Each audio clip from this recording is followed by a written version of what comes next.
Welcome to Isocrates.App channel, a platform where you learn, measure, and grow. On this video, we will show a quick and simple way to solve the question.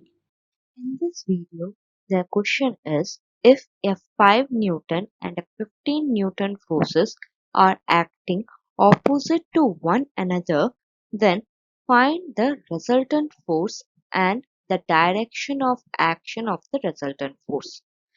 So for this, first you have to understand what is the difference between force and resultant force. On an object, there can be n number of forces acting on it.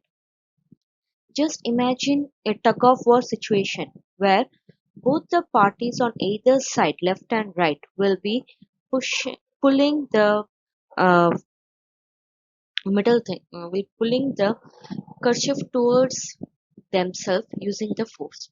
So the force applied by the persons in each side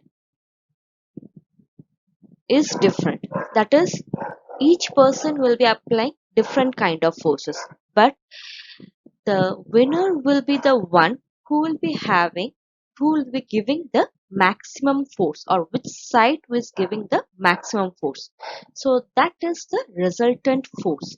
That is the final force or superposition of forces, we can say, or the net force which we say is equivalent to resultant force. The force which is dominant among n number of forces can also be termed as resultant force.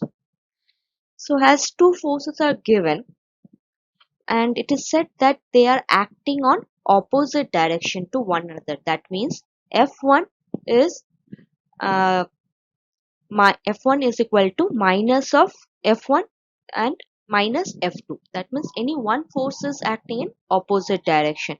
So the formula which we use for resultant forces R is equal to F1 plus minus of F2. If we consider F1 is one force in positive direction, then the opposite direction force, that is F2, will be minus sign. So the force values are given, that is 5 Newton and 15 Newton. So substitute these values in this formula, F1 minus F2. So 5 minus 15, that is minus 10 Newton. This means the magnitude of the resultant force is 10 Newton and the direction is negative. That means it is acting in the opposite side. So the resultant force is minus 10 Newton, and as the magnitude of force is greater than the magnitude of force F1, so the force will be acting along the direction of 15 Newton. Since in any case the force which is having maximum, so the direction of force will be in that side. As here F2 is greater than F1, so the force will be acting along F2 only. So only the sign is also taken as minus 10. If we consider F2 as positive and F1 as negative, then the answer would have come as 10 Newton. There also the sign of the force F2 we will be getting. So two things which you have to remember is resultant force is the algebraic sum of all the net forces acting on an object. That is the formula for resultant force, and the direction of resultant force will be always in the direction of maximum force applied on it. Thank you.